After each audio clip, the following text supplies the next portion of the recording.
स्यारी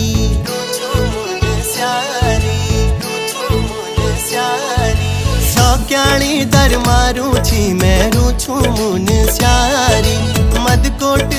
जाए वाला